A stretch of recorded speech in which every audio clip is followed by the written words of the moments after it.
World war to के दौरान Europe के आसमान में अमेरिकन पायलट्स रात के वक्त दुश्मन के ठिकानों पर बम बरस रहे थे, लेकिन अचानक उन्हें अपने जेट्स के गिर्द ग्लोइंग ऑरेंज और रेड कलर की अजीब रोशनियां देखे। पायलट जिस तरफ टर्न करता वो रोशनी भी उनके साथ टर्न करता।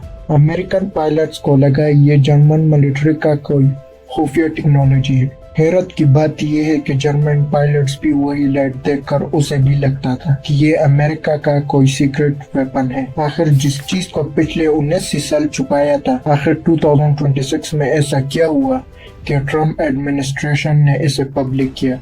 आखिर इसके पीछे क्या राज छुपा है? जोन टीवी की वीडियो में खुशामदीद। नाजरीन, 2022 में यूएस गवर्नमेंट ने ऑफिशियली वर्ड ही चेंज कर दिया। अनआइडेंटिफाइड फ्लाइंग ऑब्जेक्ट अब ऑफिशियली रिटायर हो गया। नया टर्म है अनआइडेंटिफाइड एनोमलस फिनोमेना। क्यों? क्योंकि अब ये इन्वेस्टिगेशन सिर्फ आसमान तक महदूद नहीं है। अब इनका मिशन 3 अलग अलग जगहों पर फैल चुका है। एयर जहाँ पहले से था, अंडर वाटर ऑफिशियली अब गैर मामूली चीज भी इस इन्वेस्टिगेशन का हिस्सा है। ट्रांसमीडियम जो ऑब्जेक्ट एयर से पानी में या एटमॉस्फेयर से स्पेस में क्रॉस करता है बिना किसी मालूम रफ्तार सिस्टम के। और सबसे हैरत की बात यह है कि ये चेंज खुद अमेरिकन पार्लियामेंट ने नेशनल डिफेंस ऑथराइजेशन एक्ट के तहत किया है। 24 जून 1947 civilian pilot Kenneth Arnold Washington state के माउंट रेनर के पास 10,000 एल्टीट्यूड पर फ्लाई कर रहा था। उन्हें आसमान में 9 अनजान क्रेसेंट शेप ऑब्जेक्ट देखे। उनकी रफ्तार तकरीबन 1700 माइल्स पर आवर,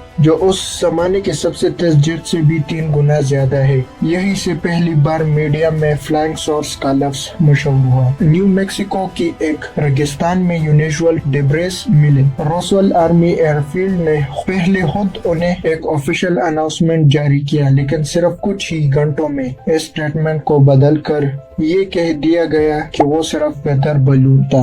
हकीकत को हमेशा के लिए दबा दिया। राइट पैटरसन बेस पर अमेरिका ने अपना पहला फॉर्मल इन्वेस्टिगेशन शुरू किया। एक इंटरनल डॉक्यूमेंट तैयार हुआ जिसका नाम था एस्टिमेट ऑफ द सिचुएशन। इसमें साफ लिखा था कि ये अनजान चीज किसी दूसरी दुनिया से आया हो सकता है। लेकिन जैसे ही ये बात टॉप जनरल वेंडनबर्ग तक पहुंची, उन्हें इस पूरे डॉक्यूमेंट को फौरन जलाकर रख देने का हुक्म दे दिया ताकि दुनिया से सच छुपाया जा सके।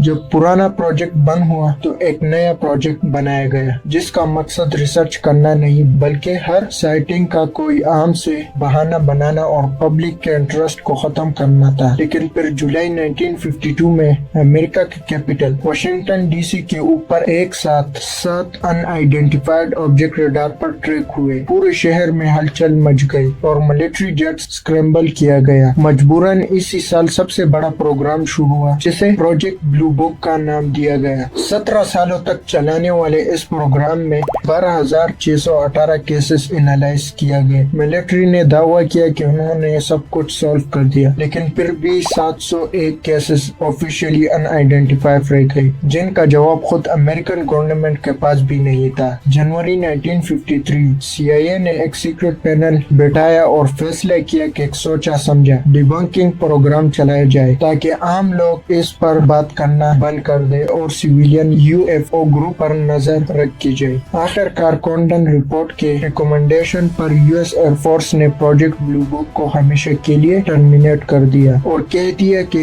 इससे मुल्क का कोई खतरा नहीं है। दिसंबर 1980 बर्तानिया में मौजूद US एयरफोर्स के एहलकारों ने अपने आंखों से एक ट्रायंगल क्राफ्ट को लैंड होता देखा, जहां बाद में फिजिकल ट्रेसेस और रेडिएशन का हाई लेवल रिकॉर्ड किया गया। 1989 में पूरे बेल्जियम में हजारों लोगों के साथ मिलिट्री रडार और F-16 जेट्स ने आसमान में अजीब ट्रायंगल ऑब्जेक्ट को इंटरसेप्ट किया। 2007 से 2012 में दुनिया के सामने तो काम बंद था, लेकिन पेंटागन के अंदर छुपकर एक सीक्रेट प्रोग्राम चला रहा था जिसका नाम था AATIP। इस पर चुपके से $22 मिलियन खर्च कर दिया गया। 16 दिसंबर 2017 मशहूर न्यूज़पेपर न्यूयॉर्क टाइम्स ने इस खुफिया प्रोग्राम का बांडा फोड़ दिया और साथ ही अमेरिका अमेरिका नेवी के 3 असली वीडियोस लीक कर दिए। टिकटॉक, गिम्बल और गोफास्ट। दुनिया ने पहली बार असली यूएफओस का कैमरा पर देखा। जून 2021 में गवर्नमेंट ने दबाव में एक ऑफिशियल रिपोर्ट आई जिसमें 144 केसेस का जिक्र था। हैरत की बात ये थी कि 144 में सिर्फ एक केस हल हो सका, बाकी 143 केस का कोई जवाब नहीं मिला। आखिर तंग आकर अमेरिका ने परमानेंट गवर्नमेंट ऑफिस बनाया जिसका नाम रखा AARO, ताकि इन अनजान चीजों पर पक्की नजर रखी जा सके।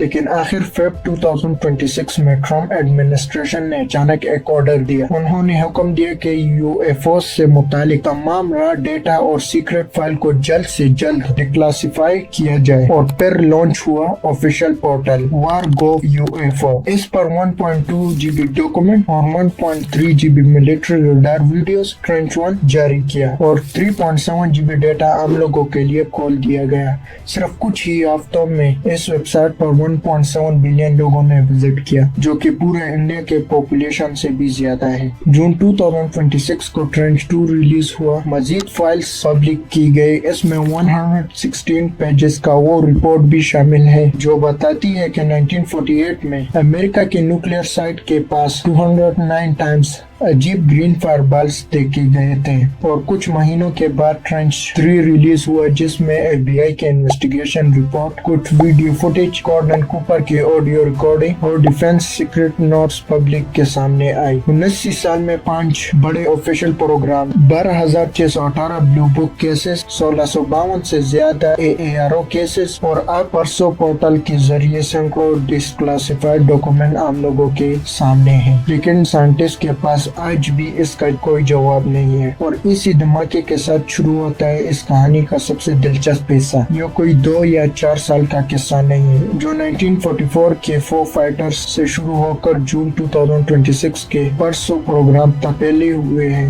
5 मेजर इन्वेस्टिगेशन प्रोग्राम। अमेरिका ने दुनिया के सामने इस टॉपिक को हमेशा मजाक बनाया, लेकिन अंदर ही अंदर 5 बड़े ऑफिशियल प्रोग्राम्स चलाए। Project sign, project grudge, project blue book, AATIP और अब परमानेंट AARO। ये सिर्फ अमेरिका का कोई मामला नहीं है। फ्रांस के अपने एक ऑफिशियल प्रोग्राम है जिसे जापान कहता है, जो 1977 से काम कर रहा है। उन्हें अब तक 5,300 केसेस का अचीव तैयार किया है और इनके रिजरियस इन्वेस्टिगेशन के बाद भी 2 से 3% केसेस का कोई साइंटिफिक आंसर नहीं मिल सका। ये रिपोर्ट सैकड़ों मिलिट्री पायलट्स, नेवी कमांडर्स और FBI एजेंट्स ने दी है। सबसे हैरत की बात ये है कि ये इन केसेस में सिर्फ आंखों से देखना काफी नहीं था, उन्हें एक साथ रडार, हीट सेंसर ने हाई क्वालिटी में रिकॉर्ड किया है। अब ये कोई कॉन्स्पिरेंसी नहीं बल्कि ऑफिशियल स्केल पर हो रहा है। सैकड़ों कांग्रेशनल हायरिंग हो चुकी है। नेशनल डिफेंस ऑथराइजेशन एक्ट के तहत कानून बदला गया है और अमेरिका का नेशनल अचीव्स में इसके लिए permanent public achieve record group 615 बना दिया गया है। अब सवाल ये खड़ा होता है कि अगर इतने साल तक इतने केसेस मौजूद थे और अब अचानक ऐसा क्या आफत आए कि इस सारे डेटा को ट्रांसपेरेंट किया जा रहा है। इन्हीं सवालों का जवाब ढूंढते हुए हमारा मुलाकात इस पूरे तारीख का सबसे अहम शख्स से होती है।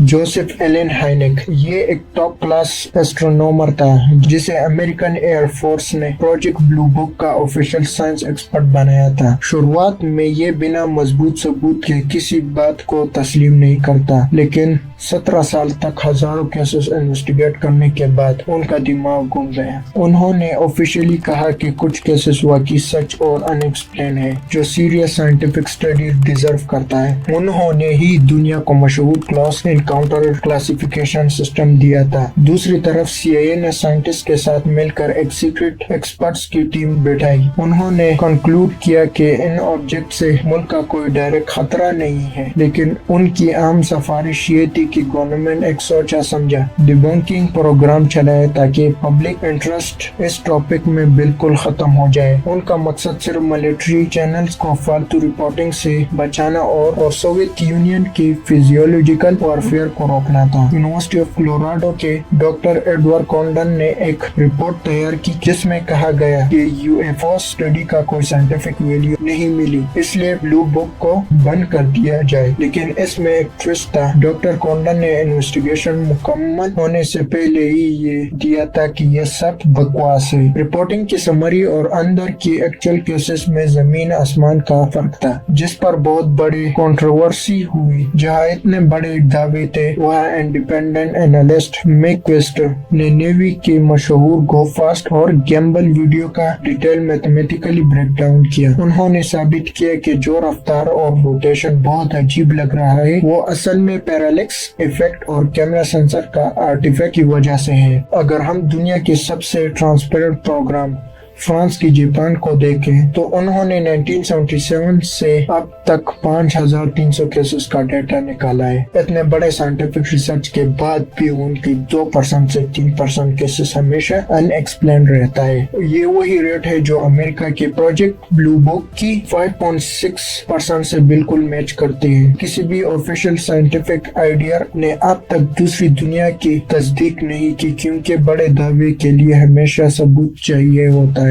یہ کسی گورنمنٹ ایجنسی یا انویسٹیگیشن کا ناکامی نہیں ہے، اصل میں یہ اس عجیب واقعے کا ایک ایسا اسٹرکچر فیچر ہے جس میں سمجھنا ضروری ہے۔ یہ آبجیکٹ بےحد انپریڈکٹیبل ہوتا ہے، جو صرف کچھ سیکنڈ تک دیکھتا ہے اور اس اچانک کی مومنٹ میں کسی بھی آبزرور کے پاس وہ درست ڈیٹا کلیکٹ کرنے کی کیپیبلٹی نہیں ہوتا ہے جو ایک ریجیریس سائنس مانگتی ہے۔ پھر بھی پروجیکٹ بلو بک سے لے کر فرانس کی جاپان اور اب امریکہ کا نیا AARO تک ہر سسٹمیٹک انویسٹیگیشن ہمیں ایک ہی پیٹرن دکھاتی ہے۔ بہت بڑے میجورٹی اکثر کیسز عام چیزیں نکلتی ہے، جیسے بلونز، ڈرونز، پرندے اور ڈسکلاسیفائڈ پروگرام۔ سال 2026 میں پرسو پروگرام نے اس پورے ہسٹری میں ایک سچا انفلیکشن پوائنٹ یعنی نیا موڈ پیدا کر دیا ہے۔ پہلی بار ہسٹری میں امریکن گورنمنٹ نے کلاسیفائڈ ارچیو سے پبلک ریکارڈ میں ڈاکومنٹ کو ٹرانسفر کرنا شروع کیا ہے، وہ بھی لگ بھگ ریئل ٹائم میں۔ فائلز میں ریکارڈ گروپ 615 کے نام ایک پرماننٹ ارچیو بنا دیا گیا ہے۔ اس کا مطلب یہ ہے کہ اب چاہے امریکہ میں کوئی بھی ایڈمنسٹریشن بدل جائے، یہ فائلز اب دوبارہ کبھی چھپایا نہیں جا سکے گا۔ پرسو پورٹل ریلیز تو بس ایک شروعات تھی۔ ریکارڈ گروپ 615 اب ایک پرماننٹ ریکارڈ بن چکا ہے، اور وہ اب 2% سے 6% ان ایکسپلینڈ کیسز آج بھی آسمان میں کسی سالڈ جواب کا انتظار کر رہا ہے۔ کیونکہ اگر انسانی تاریخ میں کوئی ایک بات سب سے سچا ہے تو وہ یہ ہے کہ ہم انسان سب سے زیادہ پروگریس تبھی کرتے ہیں جب ہم دونوں کام ایک ساتھ کرتے ہیں۔ انوکھی کلیمز کے لیے خاص ثبوت کا مانگتے ہیں، عجیب سوالوں کو پورے سنجیدگی سے انویسٹیگیٹ بھی کرتا ہے۔ اگر آپ کو ویڈیو اچھی لگی ہو تو ملتے ہیں اگلی شاندار ویڈیو میں۔